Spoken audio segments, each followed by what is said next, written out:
General के सिन्हा साहब, अगर मैं तनेजा साहब की बातों को मान लूं, और जैसा दिख भी रहा है कि बाकी के देश जो हैं ये लोग कह रहे हैं कि भाई आप छोड़ जाओगे घायल शेर को मेरे पास, तो ये तो उल्टा हमें बहुत पीटेगा, तो जो भी करना है आप करके जाओ, ऐसे मत छोड़ो।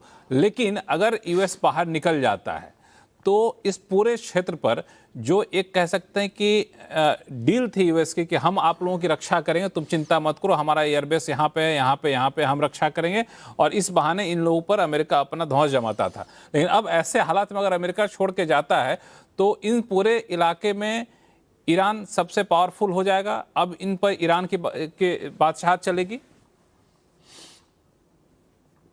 नहीं, ऐसा तो नहीं, मैं ये आकलन सही नहीं होगा, मेरे अनुसार सही नहीं होगा, क्योंकि हम 21वीं सदी के दूसरे कालखंड में है। 25 साल का यदि आप लिखिए, देखिए कोई भी आज के दिन में ऐसा हेजमनिक बिहेवियर वाला देश नहीं बन सकता है, और उसमें अमेरिका में करेक्शंस आ रहे हैं, चाइना में करेक्शंस आ रहे हैं, तो ईरान कहाँ से इमर्ज आउट हो जाएगा।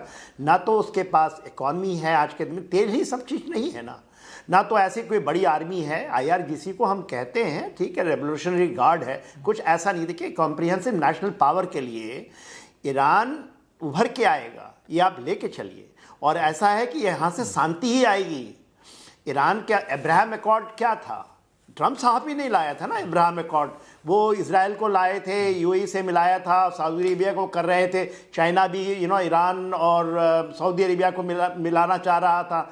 हाँ, चाइना का सिनिस्टर डिज़ाइन हो सकता है इस जगह पे, मगर बातचीत यहाँ पर यदि अमेरिका यहाँ से सिनिस्टर डिज़ाइन से निकल जाए, ये जो बेसिस बना करके जो चीज़ों को करता है, पेट्रो, देखिए तेल ही एक ऐसा चीज़ है, और पेट्रो डॉलर का जो खेल खेला है इसी यहीं से खेला है ना अमेरिका। आज के दिन में वो पेट्रो डॉलर के कारण ये फंसा हुआ है। उसको यदि आप देखिए, कोई कहता है 30 ट्रिलियन डॉलर यदि उसकी स्टेट डेट है, उससे निकलने के लिए डोनाल्ड ट्रंप ने अपने पूरे चाल को बदल दिया है, और उनका जो पर्सनल गेन है, 3-4 चीज़ें हैं, उसको ध्यान में रखिएगा। तेल के अलावा वो एक रेयर अर्थ मटेरियल का उनको ऑपरेशन चल गया है, क्रिप्टो करेंसी की, पाकिस्तान के साथ भी घुस रहे हैं वो, वहाँ से भी कुछ रेयर अर्थ ले लो। तो ये जो उनका एक भूख है, और उसमें उनकी ये नहीं कि उनके जेवेट कुशनर जो हैं, उनके सन इन लॉ, और स्टीव विटकॉफ उनके जो गोल्फ पार्टनर हैं, वो सारी चीज़ें कर रहे हैं, उनको सिखा दिया कि हम ये कर लेंगे। वेनेजुएला में तो वो कर पाए हैं, मगर और कहीं ना कहीं डोनाल्ड ट्रंप को आज उनकी खुद की भतीजी उनके अगेंस्ट में आ गई अमेरिका के अंदर में। वो कह रही है change of regime not in Iran, change regime will be in America. तो डोनाल्ड ट्रंप ऐसा नहीं कि पूरे के पूरे सनकी हैं वो, हाँ कहीं ना कहीं, क्योंकि जो उन्होंने जमा किया है अपने अगल बगल में, स्टेट जो सेक्रेटरी ऑफ स्टेट हैं वो क्यूबा के हैं, तो उनको ऐसा लगता है कि हम पूरे लैटिन अमेरिकन कंट्रीज़ के अंदर में वही कर लेंगे। और जो स्टेट ऑफ उनके सेक्रेटरी ऑफ वॉर हैं जो पीट हेक्सेट साहब, वो एक मेजर साहब थे नेशनल गार्ड के अंदर में, ना लड़ाई उनकी, he was disciplinary, he was out. ये लोगों ने मेगा सपोर्ट किया था इनको, और कहीं ना कहीं कोहर्सिव तरीके से उनको जगा दिया है। डोनाल्ड ट्रंप को ये कह देना कि पूरे पागल हैं, he can correct themselves, it will be wrong. यदि अमेरिका के 33 करोड़ लोगों ने उनको ऐसा माना कि सेकंड टर्म में आ जाए, कोई कहेगा डीप स्टेट उनको लेके आ गया, दैट विल बी रॉन्ग। हाँ, the way he is behaving now, और उनने कहीं ना कहीं अपनी वो जो एक भूख है, तेल की भूख हो गई, अभी तो उनकी भूख यहाँ रेयर अर्थ में चली गई है, तो ये एक कोर्स करेक्शन होगा यहाँ पर, ये आप मान के लीजिए। एक मिनट तनेजा साहब कुछ ऐड करना चाहते हैं, कैसे अंदर जाता है। मेजर जनरल सिन्हा साहब, तनेजा साहब कुछ ऐड करना चाहते हैं। लक्ष्मण जी देखिए, मुझे लगता है ये कोई भी जो उस इलाके को जानता है, और मैं वहां अच्छी तरीके से जानता हूं, अमेरिका वहां से जाएगा छोड़ देगा, ऐसा कोई कहेगा तो गलत है ना, किसी, कम से कम मैं तो ऐसा सोच भी नहीं सकता। अमेरिकन बेसिस मैं नहीं कह रहा हूं साहब कि छोड़ेगा, मुझे let me complete. American basis वहां रहेंगे।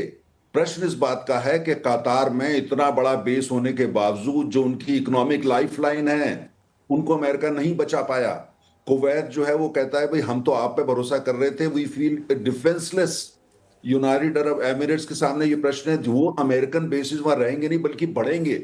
लेकिन प्रश्न उस बात का है कि उसके अलावा जो पूरे ये देश है जिन पे हमले हो रहे हैं, वो देश जो है अपना सिक्योरिटी आर्किटेक्चर को बदलेंगे। वो खाली अब अमेरिका पे भरोसा नहीं करेंगे।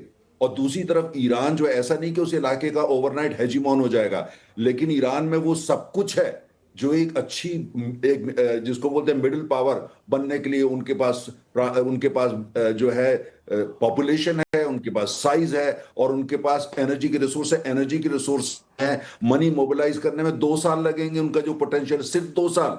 भारत से खरबों रुपए डॉलर ईरान जाना शुरू हो जाएंगे अगर हम अपने देश को खोल दें तो। इसलिए मेरा ये कहना है कि अमेरिका वहां और मजबूत बनाने की कोशिश करेगा, लेकिन ये जो उस इलाके के सारे देश हैं वो इजराइल को भी जानेंगे, और ईरान उनके लिए एक घायल शेर वहां बैठा होगा। लिहाजा उनको जो है वो सिक्योरिटी के हिसाब से अब वो भारत की तरफ भी देखेंगे, एक दूसरी नजर से चाइना को भी देखेंगे, यूरोप को भी देखेंगे, और जो भी और देश है उनको देखेंगे। अब वो खाली अमेरिका पे भरोसा नहीं करेंगे। मेरा सिर्फ इतना। खाली अमेरिका पे भरोसा नहीं करेंगे। जनरल सिन्हा साहब कुछ ऐड करना चाहते लक्ष्मण जी, एक सेकंड मैं लूंगा, क्योंकि मैं बात पूरा नहीं कर पाया, बीच में ही शायद मेरे बातों को काटने। देखिए, बात ये नहीं है कि कोई एक हम एक चीज परोस दें और वही होगा, ऐसा नहीं होने वाला। हम 21वीं सदी में है, मल्टीपोलैरिटी में है, पूरा ग्लोबल ऑर्डर चेंज हो रहा है। ये कह देना कि वो ग्लोबल ऑर्डर सेम रहेगा, वो मर जाओ, ये नहीं होने वाला है। ठीक है, कोई नहीं कह रहा है कि वहाँ के अमेरिकन बेसेस, अमेरिका को 200 बेसेस हैं पूरे वर्ल्ड में, तो ये नहीं कि वो वहां से समझ जाएगा।